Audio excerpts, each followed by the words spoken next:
4 times in a row, Tesla broke the world record. And then once again, those are the facts, right? We can have our opinions on whether Tesla's trustworthy, but the fact is the 4 best performing cars in crash tests in the history of the world all say Tesla on them.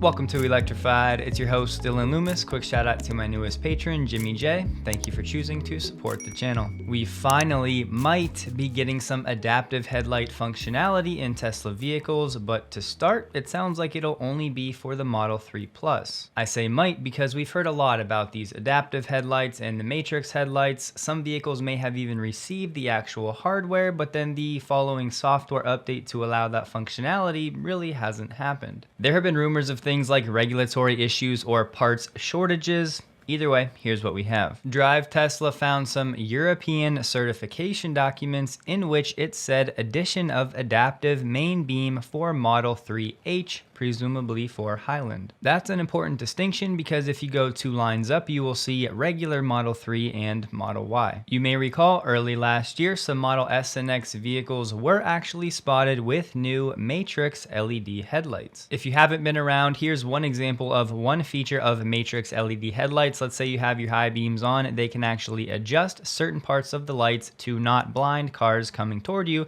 without having to turn them off altogether. Also, as of last year, at least in the United States, NHTSA did indeed approve adaptive headlights, which means Tesla should have been able to roll out a software update to enable some of these features for the vehicles that have the hardware. All of that to say, this news does not guarantee anything, but certainly something to watch for the European market in the weeks ahead. Then hopefully in Q1, something like this would roll out in North America and then trickle down to other Tesla vehicles in the future as well. I did find this video on YouTube from GFT Grill comparing the new Model 3 and Y headlights to the old variant, so I'll have this video linked below if you want to check it out. We got some new sales data for the European Union from the ACEA, and we'll focus on January through November, specifically the market share changes from 2023 compared to last year. During this time last year, Tesla's overall market share was 1.4%, and over the same time this year, it's jumped up to 2.6%, but this chart is not the best way to visualize this data. Here's one visual from Roland on X showing Tesla as the fastest growing brand in the EU year to date. I know it's tough to see, but if you find Tesla right here in the middle of the pack, you will see they've grown 84% year over year. The second fastest growing company on this chart was Alfa Romeo at 61%, but still coming from a lower base. Just focusing on the brands that have higher unit volume sales than Tesla, Skoda had the highest growth rate of 27% year over year. We also have AJ on X, who's been putting out a lot of good content lately, and I wanted to share some of his charts. Here's that same data from January to November year over year, where you can actually see the market share change as a percentage, whether it's increasing or declining. Tesla's overall market share is up the most and Stellantis is down the most. Here's a look from AJ of the overall auto ranking in terms of 2023 market share of the overall market. You can see Tesla has moved up 2 spots to number 9 overall. Zooming out and looking at the month of November for the EU, you can see full BEVs made up 16.3%.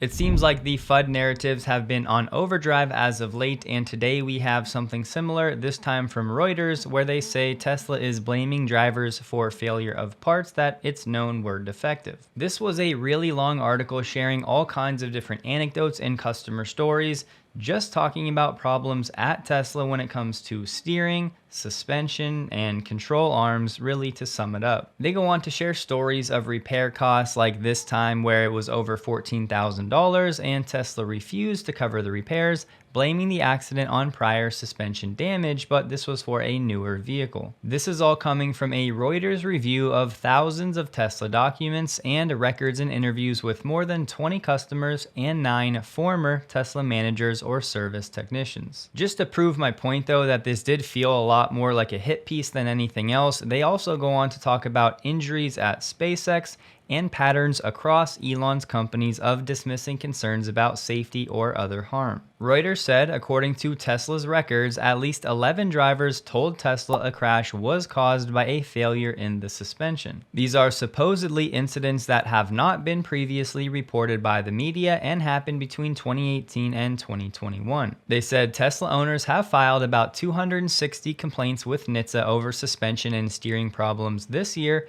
compared to 750 for GM and 230 for Toyota. But in terms of rate, of course, because Tesla has fewer vehicles on the road than GM and Toyota, Tesla's rate would be higher. One repair analysis showed the company replaced nearly 66,000 half shafts between January 2021 and March 2022. I'll have that article linked below if you want to check it out, but the reason I don't feel the need to dive in is because NHTSA is already looking into these exact complaints. We learned in August this year, NHTSA was looking into a dozen complaints about loss of steering control or loss of power steering in 2023 Model 3 and Ys. The gist of that article from Reuters was them arguing that Tesla was blaming these frequent failures of several parts on Tesla owners, saying that they were abusing the vehicles. This is a tricky one because it is a fact that over the years, we've seen numerous occasions where Tesla customers have complained about their vehicle, something went wrong with the car itself, when after we found out the data, it turns out it was actually user error. However, it's simultaneously true that Tesla is not perfect and they have indeed had some issues over the years when it comes to build reliability. So hopefully the way this all shakes out is that Tesla spends time making sure that things like this, wheels falling off at 60 miles per hour,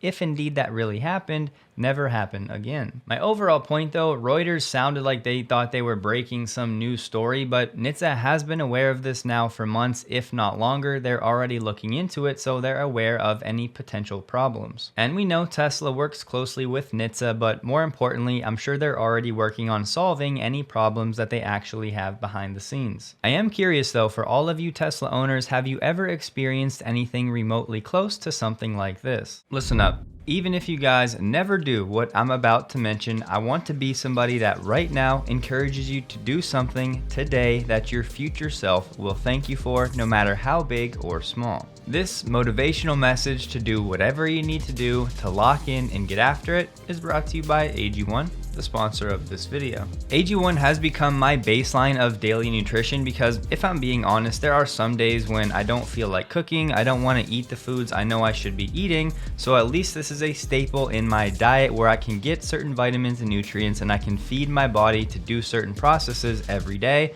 no matter where my actual motivation lies. You have Andrew Huberman and Peter Attia on the board of AG1, so you know they're taking it seriously. All of the ingredients are sourced well, it's certified by NSF, and I'll tell you right now, I worked in the fitness world for a few years and I can guarantee you the supplement world is full of landmines, products that don't actually contain what they're proclaiming to have in it. So you may think, oh, third-party testing, big deal. Well, yes, in this case, it is actually a very big deal. If you use my link below, you'll get this free vitamin D3 K2, and with this being where I live right now, getting that vitamin D is crucial. I know many people who feel lethargic or tired. A little bit of vitamin D can go a very long way. You can have it in the morning, you can have it in the evening, you can sip it throughout the day. Either way, with every serving, you get 75 vitamins, minerals, and probiotics. Seriously though, no matter what you guys choose to do with AG1 today, or if it's late tomorrow, do something your future self will thank you for and keep stacking good habits. And if you do want to support the channel and your health, my link will be below, drinkag1.com/electrified to get 5 free travel packs and the vitamin D3 K2 for free. As I've always liked to say, go make plays. There was a German article saying Tesla is becoming popular with young people in Grünheide as they provide lights for youth club grounds. Tesla provided 3 solar street lanterns for some skaters in the area, so now they can skate at night. Dirty Tesla with some potential breaking news here saying I can turn off the wipers with FSD Beta 11.4.9. He shared this screenshot with FSD activated and the ability to turn them all the way off. This would be big news because because previously when on FSD, it was only the automatic wipers, no option to turn them off. So this might be the first time you can actually turn them off. As we've heard time and time again, the automatic wipers have not worked very well to date. One more interesting chart from AJ on X, just a look at the length of time it took each OEM to actually adopt the Tesla NACS. Ford initially kicked things off, GM followed after 2 weeks, and it took VW about 207 days. Panasonic just came out and said that battery factory they were considering in Oklahoma is no longer going forward. After careful deliberations, we have made the decision not to move forward with developing the site. This decision will not impact our operations in Nevada or Kansas. They also said they have made a long-term commitment to investing in and advancing the EV industry in the US. It's now been just over 1 year since Panasonic broke ground on that battery factory in Kansas. So the factory that is still moving forward, they're making 2170 cells. They're expecting mass production by March 2025, and it'll look to maintain total production capacity of 30 gigawatt hours. This is big because The Verge did report that facility will primarily supply batteries to Tesla. And it might not happen out of the gate here, but Panasonic is also working with Tesla on the next gen 4680 cells. Test Bros on YouTube uploaded a video of one of the first Cybertruck deliveries. I just wanted to share a quick clip of this guy's excitement getting in the truck. Sounds like a Tesla. You gotta let us know. How does it feel? Like, I don't even know what to say. Seriously. Does it feel good? Like, oh yeah. Yeah, this is incredible. We also have T Sportline debuting the first Cybertruck. This one does have a black satin wrap, but with some new aftermarket wheels, and these ones in particular I happen to really like. I have zero affiliation with T Sportline, but pause if you'd like. Here are some of the prices for these aftermarket Cybertruck wheels. They did say in the video that owners could actually keep the tires that come from the factory and just replace it with a T Sportline wheel if you wanted to. Joe Tetmeyer said there are about 40 Cybertrucks visible at Giga Texas as of today. I'm doing my best to keep my expectations low, but if I'm being honest, one of my Christmas wishes would be Tesla ramping up Cybertruck production faster than anybody really thought, and eventually selling 10,000 plus Foundation Series models. That would be quite the mic drop moment for Tesla after years of haters, criticism, and doubt as we begin the Cybertruck era. From all of the breadcrumbs I've been able to pick up, so far, so good. Here we have Tesla solving more problems, this time when it comes to affordability of Tesla vehicles in this interest rate environment,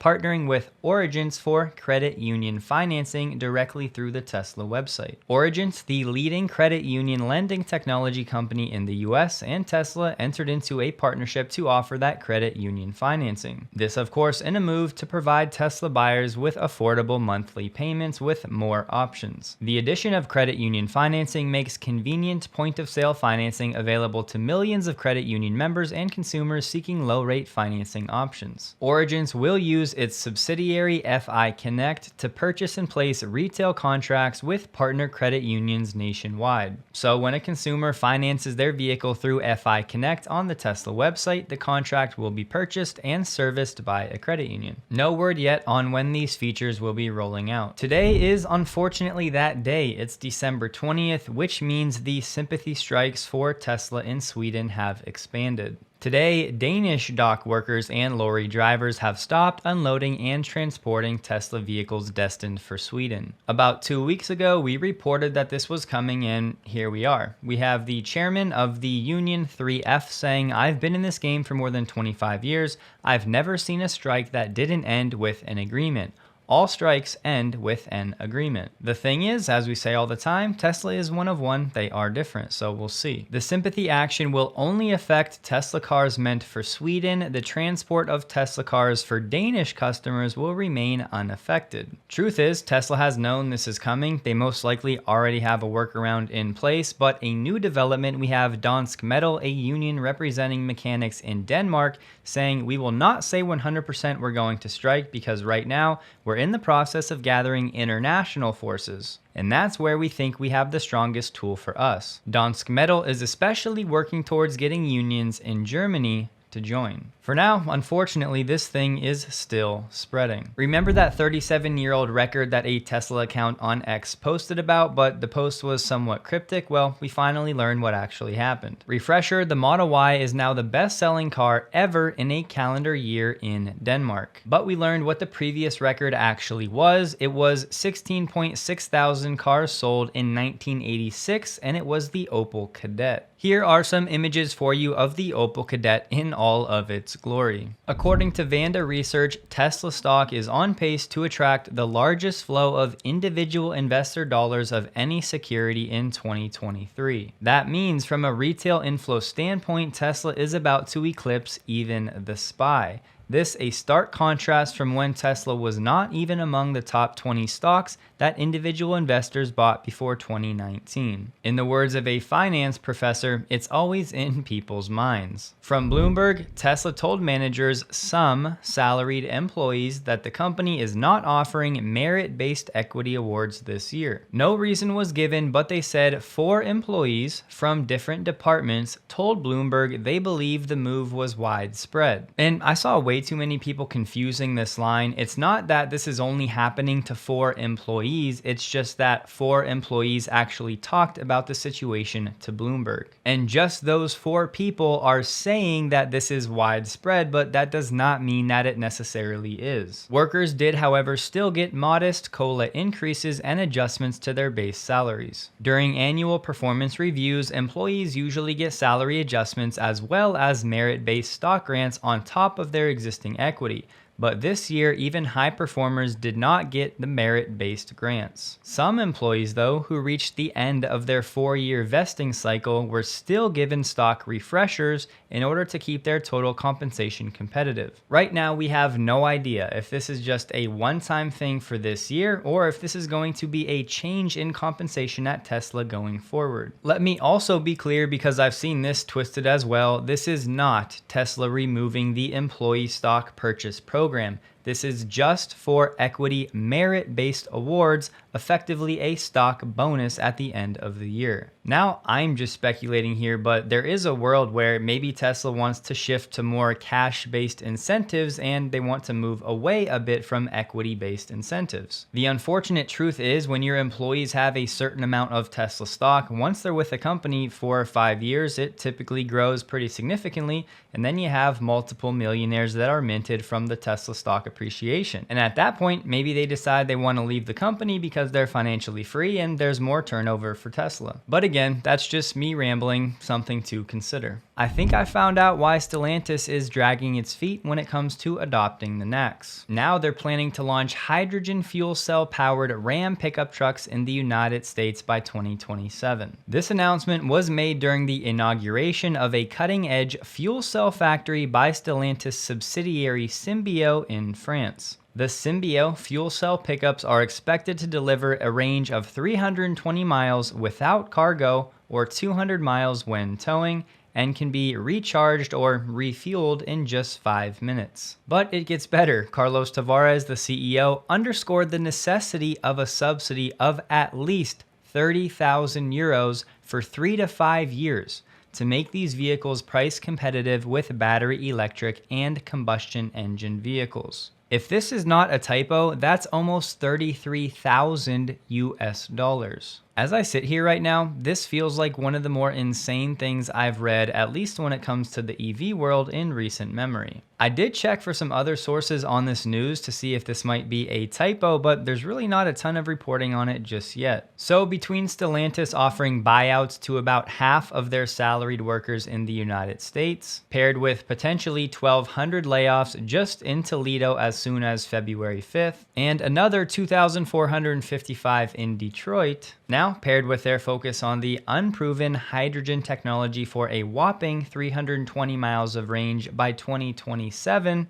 yeah, I guess they're not that focused on the North American charging standard. I'm sorry, but I had to do it with this one. With Tesla getting blasted in the media for their software update, this time around we have Toyota with a real physical recall of 1 million vehicles. The problem? Sensors in the front passenger seat that could have been improperly manufactured, causing a short circuit. This would not allow the airbag system to properly classify the occupant's weight, and the airbag may not deploy as designed in certain accidents. Toyota and Lexus dealers will inspect these sensors and, if necessary, replace them at no cost to owners. Let's wait and see how the media reports on this one. In case you're not familiar, when it comes to battery energy storage, Fluence is one of Tesla's main competitors. Now we have a customer of Fluence looking for $230 million in terms of a refund for Fluence's engineering, procurement, and construction work on a project. The owner of this Diablo battery storage project is citing a litany of defects, deficiencies, and failures at the project, plus damages. In the court document, Diablo Energy spells out how a series of technical failures, which it attributed to Fluence's poor workmanship and other shortcomings, led to overheating, downtime for maintenance, and at times, the BESS being removed from the grid operator Kaizo's ancillary service market. Now yes, innocent until proven guilty, but we'll see where this one goes. Another name to keep an eye on in this market is actually the battery energy storage arm of LG Energy, which is called Vertech, as they just signed deals for 10 gigawatt hours of US orders. That 10 gigawatt hours of orders for Vertech has been contracted for 10 separate grid-scale battery storage projects. Don't forget, LG Energy is building a US cell factory with 16 gigawatt hours of annual production capacity dedicated to battery energy storage, and they will be using LFP technology. That site will be right next to their EV battery manufacturing line in Queen Creek, Arizona. Auto News saying for the third year in a row, Ford has generated the most United States recalls. Tracking down the actual data, you can see Ford had 54 recalls for the year, followed by Chrysler with 45. And I would note, of the top 12 manufacturers, Tesla was nowhere on the list. And yes, this data is both physical and OTA update recalls. For context, for the year, Tesla has had 13 recalls. The problem with this data, it really doesn't give you the actual nuance you need to understand what's going on, how many vehicles are impacted, what's the severity of the recall, how long does it take for the consumer to get it fixed, is it safety critical or is it something minor? So I understand why this data is aggregated, but you really need to get into the weeds to understand the truth about the data. A thread that isn't really talked about much, but all of this pulling back when it comes to EV production for the OEMs is also going to impact the suppliers and really their willingness both now and in the future to work with some of these companies. More suppliers are after what automakers have historically not offered: protections on volume. Who's the one company with EV volume production, at least outside of China? Tesla. An industry consultant said the suppliers, don't have any contractual legal recourse because there's no guarantee when you're awarded a purchase order that a program is going to launch on time at certain volumes. This was interesting. They said it's a running joke in automotive. No one believes volumes in a quote package. The art of being an automotive supplier is to guess how much they are overshooting and then price accordingly. So as more OEMs pull back on EV plans, more suppliers may become more skeptical in offering these OEMs better deals in the future. Waymo is now claiming they offer significant safety benefits compared with human drivers, saying they prevented 17 injuries over 7 million miles in San Francisco, LA, and Phoenix this year. I wanted to share this though because one advantage of Waymo operating in very specific locations is they can actually drill down on location-specific accident data, which is something that Tesla, given its broad scale of FSD, can't really do. Outside researchers are now looking at this data from Waymo, and they said this is the strongest evidence we have that EVs get in fewer crashes than humans do. These reports represent a good faith effort by Waymo. The results are encouraging and represent one step in our evolving understanding. Considering the Waymo-specific locations, their autonomous driving system had an injury-crashed vehicle rate of 0.41 incidents per million miles traveled versus 2.78 incidents per million mile rate for human human drivers in those locations. Finally, a public win for autonomy, and maybe even more importantly, a new data set of accident data comparing AVs to humans in specific locations, making the data even more reliable. Don't forget, check out AG1 linked below. The new year is right around the corner, so get ready to go. You can find me on X, linked below. Hope you guys have a wonderful day. Please like the video if you did, and a huge thank you to all of my Patreon supporters.